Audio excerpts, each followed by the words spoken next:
South Africa, it looks from the outside, it's set for all-out war.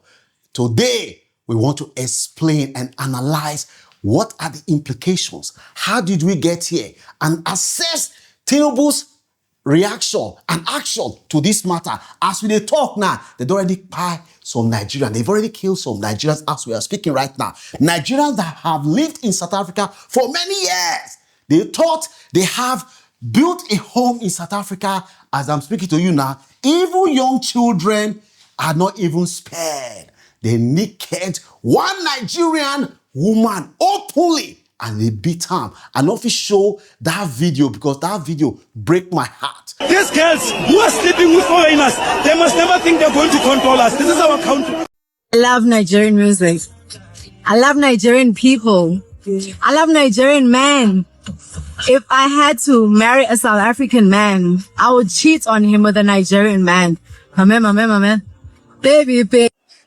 As you heard, Nigerians are to blame for everything that is happening in South Africa. Imagine today, in the 70s, when Nigeria was good, Nigerians traveled to UK, America, to study. The Nigerian pounds was higher than the British and American dollars. Nigerians were respected. But today, because of bad rulers in Nigeria, Nigerians are scattered all over the world in search of a better life. And today, the Nigerian man and woman is being mistreated around the world. As we talk now, this attack, it did not come as a surprise. How did we get here? Let us explain it. Sit back as you see a Nigerian person and they walk by like this. Why? Because he did South Africa. Also, all this thing they happen now.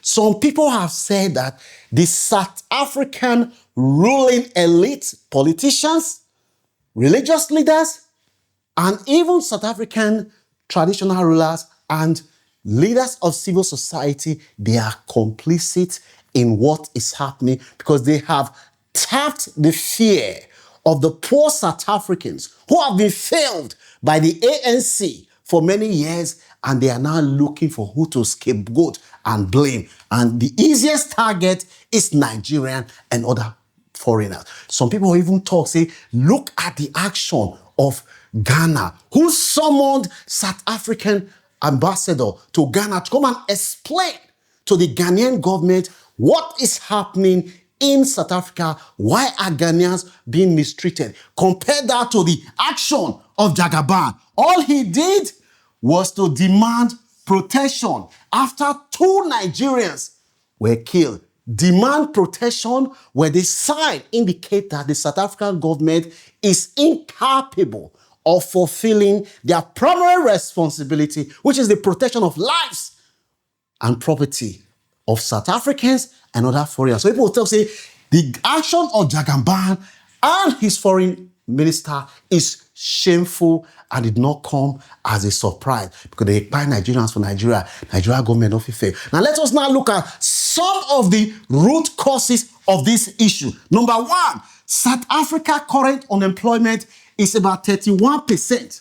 The current unemployment in Nigeria is 33%. Then ask yourself, if unemployment in Nigeria is higher than South Africa, and South Africa have some social welfare where the government give help to the poor, why is it that Nigeria, where the government doesn't give the poor anything, Nigerians are not taking the laws into the hand to attack foreigners? Why?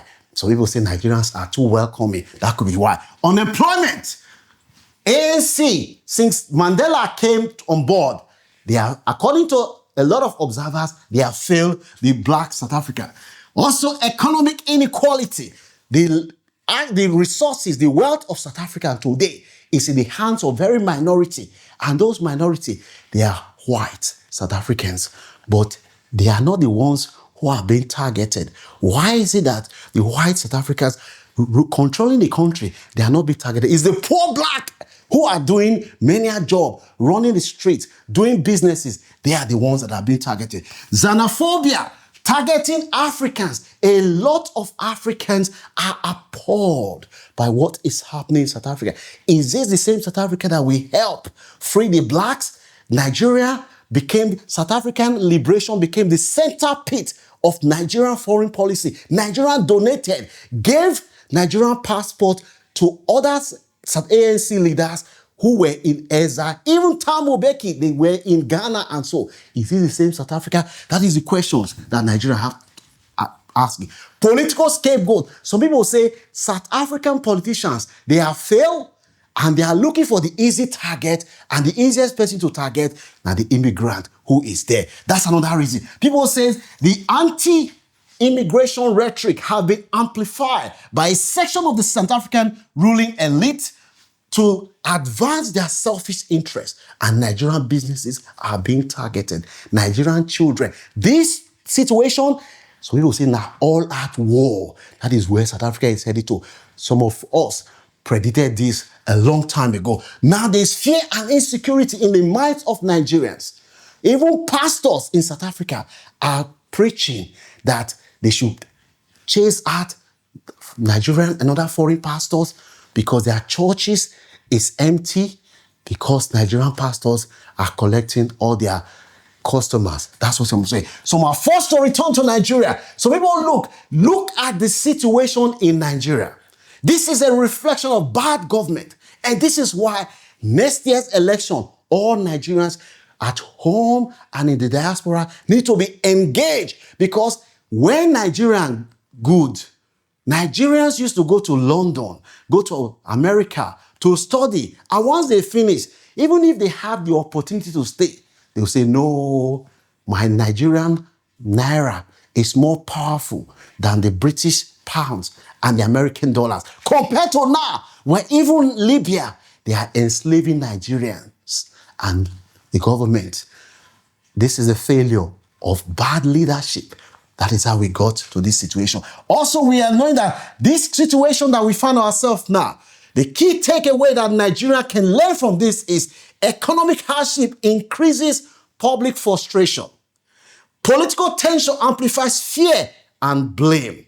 Also, outsiders become easy targets. When people feel that their life is not improving, there's no hope, you always look for somebody to blame.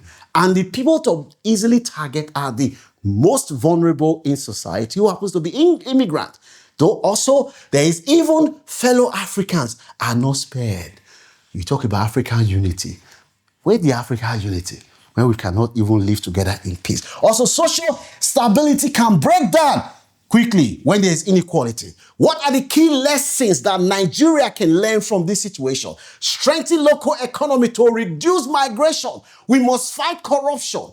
Without we not fight corruption, you can have all the reforms in the world.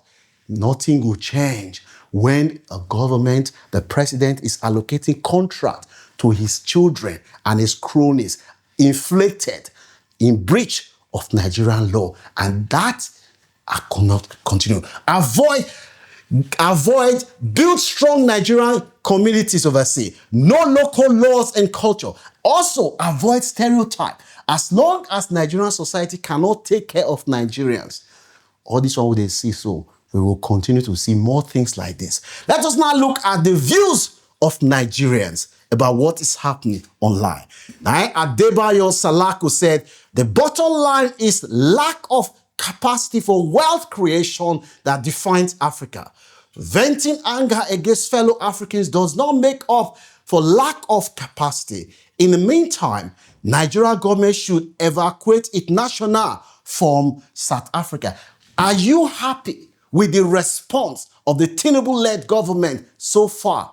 And do you think, if you're a South African watching me, do you think that the poorest immigrants who happens to be your fellow Africans, they're responsible for what is happening in South Africa?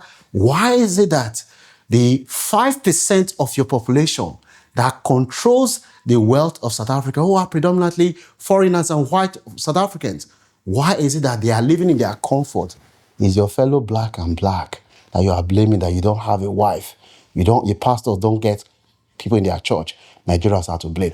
Let me know what your views are about this thing. Don't forget to like, share, and subscribe. I want to hear what your view be for this matter. I purposely speak English more because Because I know say more South Africans go watch this video. I want me to know the pain that our people are going through. One love.